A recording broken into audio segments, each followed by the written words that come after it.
Hi hello എല്ലാവർക്കും big boss റിവ്യൂയിലേക്ക് സ്വാഗതം. നമ്മൾ ഈ സ്കൂളിൽ പഠിക്കുമ്പോൾ നമ്മുടെ ക്ലാസ്സിലൊരു ലീഡർ ഉണ്ടാവും. എല്ലാം തികഞ്ഞു എന്ന് നമ്മൾ കരുതുന്ന ലീഡർ.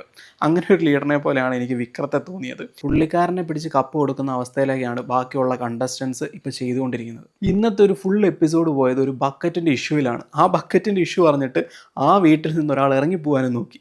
എന്ത് വിചിത്രമായ ആചാരങ്ങളല്ലേ. ഈ ബക്കറ്റ് വിഷയം ഇത്ര മെയിനായിട്ട് ചർച്ച ചെയ്യാനുള്ള കാരണം എന്താണെന്ന് വെച്ചിട്ടുണ്ടെങ്കിൽ ആ ടാസ്കിനെ വരെ ബാധിച്ചിട്ടുണ്ടായിരുന്നു. ഞാൻ അന്നത്തെ ദിവസം റിവ്യൂ നടത്തുമ്പോൾ പറഞ്ഞത് അവർ ആ നെക്ലസ് മാറ്റി ബക്കറ്റിൻ്റെ ഇഷ്യൂ ആണ് അവർ മെയിനായിട്ട് ചർച്ച ചെയ്തുകൊണ്ടിരുന്നത് എന്നതാണ്. ഈ ബക്കറ്റ് ഇഷ്യൂവിൽ എനിക്ക് പറയാനുള്ളത് ഞാൻ ഓൾറെഡി ഇന്നലെ പറഞ്ഞു കഴിഞ്ഞതാണ്. പക്ഷേ ലൈവിലും കാണിക്കാത്ത എപ്പിസോഡിലും കാണിക്കാത്ത കുറച്ച് കാര്യങ്ങൾ ഇന്ന് പറഞ്ഞിട്ടുണ്ടായിരുന്നു. ആ ബക്കറ്റിൻ്റെ ഇഷ്യൂ പാറുവിനും രമ്യയ്ക്കും അറിയാമായിരുന്നു എന്ന് എനിക്ക് ഇന്നലെ വരെ അറിയാമായിരുന്നു. ഇന്നാണ് വിയാനയ്ക്കും കൂടെ അറിയാമെന്നറിഞ്ഞത്.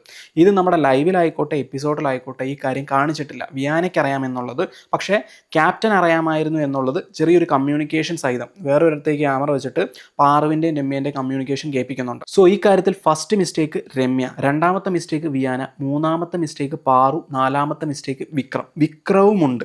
ഈവൻ വിജയ് സേതുപതി പറയുന്നത് ഒരു ഡ്രസ്സ് മാത്രമല്ല എന്ന്. ശരിക്കും പറഞ്ഞാൽ വീടിന് മുന്നിലേക്ക് നമ്മൾ ആരെങ്കിലും അങ്ങനെ കൊണ്ടുവെക്കുമോ?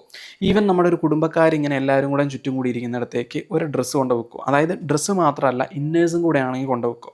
ഇതൊന്നും അറിയാതെയാണ് വിക്രം എന്ന് പറയുന്ന വ്യക്തി അത് കൊണ്ടുവെക്കുന്നത്. അപ്പം വിക്രത്തിൻ്റെ ഭാഗത്തും തെറ്റുണ്ട്. പറയുന്നത് കേട്ട്, അതായത് എടുത്തു ചാടി ചെയ്യേണ്ട ഒരു ആവശ്യമില്ല. അതിനെനിക്ക് താല്പര്യമില്ല എന്ന് വിക്രത്തിൻ്റെ വാക്കുകൊണ്ട് പറയാം.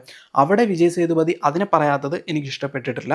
കാര്യം അങ്ങനെ ചെയ്യാൻ പാടില്ലാത്ത കാര്യം തന്നെയാണ്. അതിനുള്ള കാരണം എന്ന് പറയുന്നത് ഇതൊരു മെയിൻ സ്ട്രീം പ്ലാറ്റ്ഫോമാണ്. ഒരു ജിയോ ഹോട്ട്സ്റ്റാർ എന്ന് പറയുന്നതും വിജയ് TV എന്നൊക്കെ പറയുന്നത് മെയിൻ സ്ട്രീം പ്ലാറ്റ്ഫോമാണ്. അവിടെ അങ്ങനെ കാണിക്കാൻ പാടില്ല, പ്രൊജക്റ്റ് ചെയ്യാൻ പാടില്ല എന്നാണ് ഞാൻ ഇപ്പോഴും വിശ്വസിക്കുന്നത്. വിജയ് സേതുപതി വേറൊരു കാര്യം പറഞ്ഞത് എനിക്ക് വളരെ ഇഷ്ടപ്പെട്ടു. ഇവിടെ വലിയ വിചാരണയൊന്നും അല്ല നടക്കുന്നത്, ഇത് നിങ്ങൾ മനസ്സിലാക്കാൻ വേണ്ടി പറയുന്നതാണ്. അതിന് വിയാന കടന്ന് കരയുന്നു, രമ്യ കടന്ന് കരയുന്നു, ഇന്നലെ ദിവ്യ കടന്ന് കരയുന്നു. ഇതിനൊന്നും ഇത്രയും വലിയ ഇഷ്യൂ ആക്കേണ്ട കാര്യമില്ല. മേ ബി അവരുടെ മാനസികാവസ്ഥ, ആ വീടിനുള്ളിൽ ഇങ്ങനെ ഇത്രയും നാൾ നിന്നതിൻ്റെ മാനസികാവസ്ഥയായിരിക്കാം. പക്ഷേ ഇതൊക്കെ കാണുമ്പോൾ നമുക്ക് കുറച്ച് എക്സാജറേറ്റ് ആയിട്ട് തോന്നിപ്പോകുന്നുണ്ട്. അതിനുശേഷം അടുത്ത ചർച്ച എന്ന് പറയുന്നത് ഒരു ക്യാരക്ടർ കൊടുത്തിട്ട് ചെയ്യാതിരുന്നതിനെയാണ്. FJനെയും ശബരിനെയും നല്ല രീതിയിൽ ഊക്കി വിട്ടിട്ടുണ്ടായിരുന്നു. ഞാൻ ഇന്നലെ പാറുവിൻ്റെ കാര്യം പറഞ്ഞതുപോലെ പാറുവിനെയും വിക്രത്തെയും നല്ല രീതിയിൽ അപ്രീഷിയേറ്റ് ചെയ്തിട്ടുണ്ടായിരുന്നു വിജയ് സേതുപതി. ആ ക്യാരക്ടർ നല്ല രീതിയിൽ ചെയ്തു എന്ന് പറഞ്ഞുകൊണ്ട്. സോ ഇത്രയൊക്കെയാണ് ഇന്ന് സംഭവിച്ചത്. നിങ്ങളുടെ കമൻറ്റ് ഈ റിവ്യൂവിനെ കുറിച്ചുള്ളത് എന്ത് തന്നെ ആയിക്കോട്ടെ കമൻറ്റ് ബോക്സിൽ രേഖപ്പെടുത്തുക. അല്ലെങ്കിൽ നിങ്ങളുടെ ഭാഗം എന്താണ് എന്ന് കമൻറ്റ് ബോക്സിൽ രേഖപ്പെടുത്തുമെന്ന് കരുതുന്നു.